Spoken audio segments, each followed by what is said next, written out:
আজ আমরা যে সাংবাদিক সম্মেলন আয়োজন করেছি আপনাদেরকে শুরুতেই ধন্যবাদ জানাচ্ছি আমাদের এই সাংবাদিক সম্মেলনে উপস্থিত থাকার জন্যে, সহযোগিতা করার জন্য।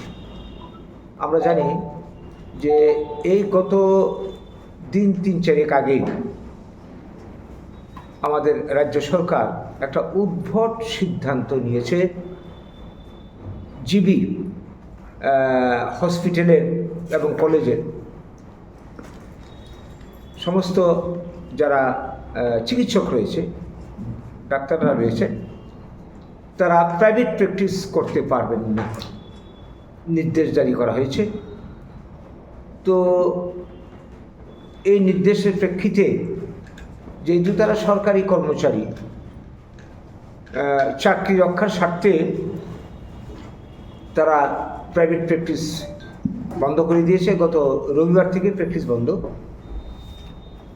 এখন চলছে। এটা যেটা আফটার এফেক্ট, পার্শ্ব প্রতিক্রিয়া আমরা দেখলাম সোমবার দিন, যখন 2 দিন হসপিটাল বন্ধ ছিল, জরুরি বিভাগ বাদ দিয়ে সরকারি ছুটি, প্রচণ্ড রুগীর ভিড়, হাজারে হাজারে রুগী। অন্য সবসময় জিবি হাসপাতালে রুগীর ভিড় থাকে, সারা রাজ্য থেকে বিভিন্ন প্রান্ত থেকে আসে, কিন্তু সেই দিন হাজারে হাজারে রুগী লাইন ধরে, যারা সকাল বেলা 8টার সময় লাইন ধরেছে টিকিট সংগ্রহ করার জন্যে, দেখা গেল কি এত লম্বা লাইন যে টিকিট সংগ্রহ করতে একজনকে 3 ঘন্টা, 4 ঘন্টা, 5 ঘন্টা, 6 ঘন্টা লেগে গেছে। এই অবস্থায় দাঁড়িয়ে হাজার হাজার, শয়ে শয়ে রুগী টিকিট সংগ্রহ করা, পরবর্তী আবার কাউন্টারে গিয়ে দেখা করা, এই করতে করতে বিভিন্ন ডিপার্টমেন্টে ছুটাছুটি করতে করতে অনেকে সুস্থ মানুষ অসুস্থ হয়ে গেছে। আর অসুস্থরার কথা তো বলে লাভ নেই, ফ্ল্যাট হয়ে গেছে। বিশেষ করে শিশু এবং যারা বৃদ্ধ এবং কি বলবো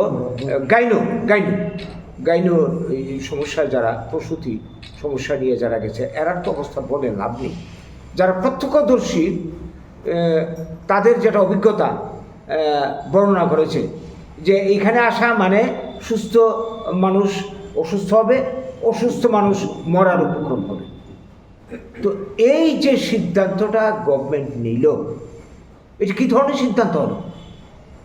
হসপিটালের পরিকাঠামোর উন্নয়ন না করে, পর্যাপ্ত চিকিৎসকের ব্যবস্থা না করে, এবং নার্স বহু পদ খালি, সারা রাজ্য জুড়ে প্রায় 1000-এর মতো চিকিৎসক পদ খালি, নার্স প্রায় 500-র মতো সিট খালি, অন্যান্য কর্মী তো আছেই। তো এইটা না করে এই ব্যবস্থা নেওয়ার ফলশ্রুতিতে আজকে কী দাঁড়ালো? আজকের 3 দিন চলছে, সোম, মঙ্গল, বুধ, যে খবর এখানে এসে মানুষ আর চিকিৎসা নিতে পারবে না। তাহলে কি মানুষ মারা যাবে? প্রাইভেট চিকিৎসা নিতে পারবে না ডাক্তারদের, এখন আইনের বেড়াজাল আটকে আছে। এখন সরকারি হাসপাতালে চিকিৎসার ব্যবস্থা নেই, তাহলে মানুষ কী করবে? এই ধরনের সিদ্ধান্ত নেওয়ার আগে গভর্নমেন্ট একটু ভাবলো না যে এটার পরিণাম কী হতে পারে? আজকে সারা রাজ্য জুড়ে জিবি হসপিটাল আছে, আইজিএম আছে, আমাদের রাজধানীর বুকে কি বলবো হাফনিয়াতে আছে, টিএমসি আছে, এরকম কাছাকাছি আছে। ভিড় কিন্তু ম্যাক্সিমাম হয় মূলত জিবিতে, কারণ জিবির পরিষেবা ভালো, জিবিতে অনেক উন্নত মানের মেশিন আছে। তো সেই সমস্ত জায়গাতে যদি পরিষেবা থাকতো তাইলেও মানুষ নিতে পারতো বিকল্প হিসেবে। আগরতলার বাইরে, রাজধানীর বাইরে যে কি বলবো ডিস্ট্রিক্ট হসপিটাল, মহকুমা হসপিটাল, ব্লক লেভেল হসপিটাল, এগুলির কথা বলে তো লাভই নেই। সেইখানে না আছে কোনো এক্সপার্ট চিকিৎসক, বিভিন্ন ডিপার্টমেন্টের নেই। কি বলবো, এই যে জেনারেল প্রেসক্রিপশনের যে এমবিবিএস ডাক্তারের পর্যন্ত ঘাটতি রয়েছে। ন্যাচারালি মানুষ চিকিৎসার জন্য সবাই ছুটে আসে আগরতলার বুকে। তো এই জায়গায় দাঁড়িয়ে চিকিৎসার মতো একটা অতি প্রয়োজনীয় জিনিস, মানুষের বাঁচার প্রশ্নে অন্ন, বস্ত্র, শিক্ষা, চিকিৎসা ব্যবস্থার মধ্যে চিকিৎসা একটা অন্যতম জিনিস, অন্যতম বিষয়। এইটার ব্যবস্থা করতে পারলো না government. Double engine triple engine সরকার, টাকার কোনো ঘাটতি নেই, তাইলে কেন এতগুলি পদ এখন হাজারের মতো মানে চিকিৎসক পদ খালি? আজকে যারা মানে এক্সপার্ট চিকিৎসকের অভাব, যারা এখানের মধ্যে মানে কি বলবো জুনিয়র ডাক্তার, যারা ইন্টার্ন, যারা পিজি করছে, পড়াশোনা করছে, এদের খাওয়া তো দূরের কথা, টিফিন করার সময় নেই, চান করার সময় নেই, 24 ঘন্টায় ডিউটি দিতে দিতে এরা অসুস্থ হয়ে যাচ্ছে। যে কী ধরনের মানে ব্যবস্থা চলছে?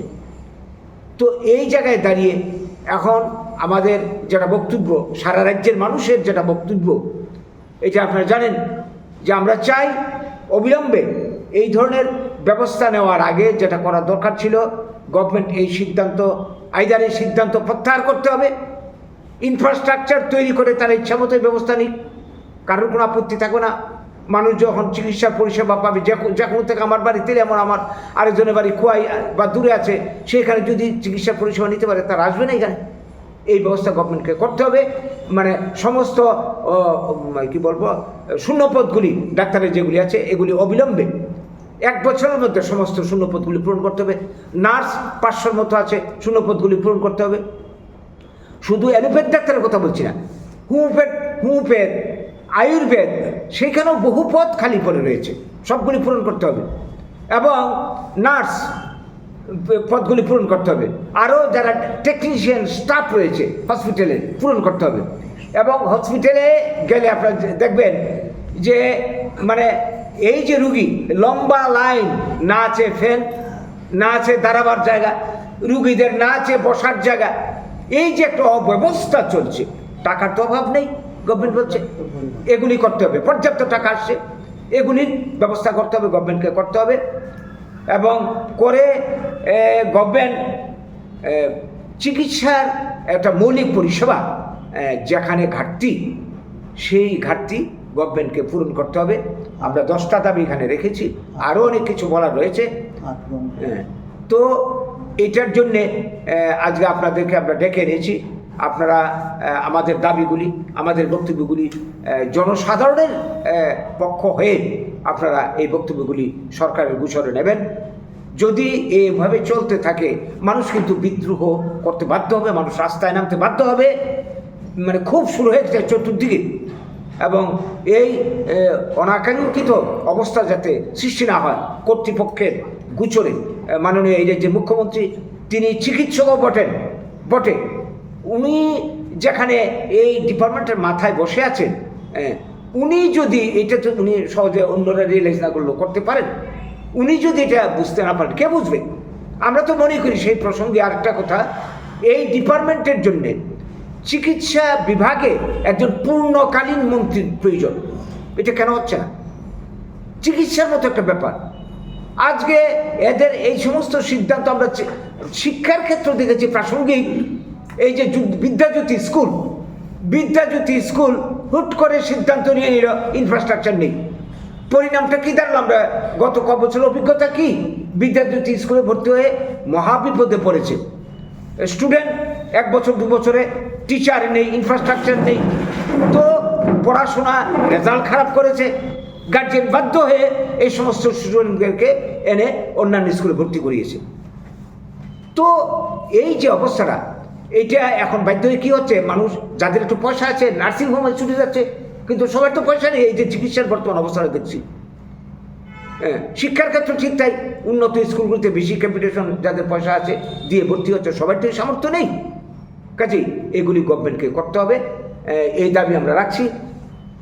আর নইলে কিন্তু খুব শীঘ্র এই রাজ্য জুড়ে ব্যাপক আন্দোলন তৈরি হবে, ব্যাপক ক্ষোভ তৈরি হবে। এই পরিস্থিতি আমরা লক্ষ্য করছি। এটা যাতে না হয়, গভর্নমেন্টকে আমরা সজাগ করতে চাইছি, গভর্নমেন্টকে আমরা সচেতন করতে চাইছি আপনাদের মাধ্যমে। এর জন্য আজকে আমরা এখানে এই সাংবাদিক সম্মেলন আয়োজন করেছি। আমাদের হয়ে, এই রাজ্যের মানুষের হয়ে আপনারা আমাদের বক্তব্যগুলি তুলে ধরবেন আপনাদের প্রচার মাধ্যমে, এই আবেদন রাখছি। নমস্কার।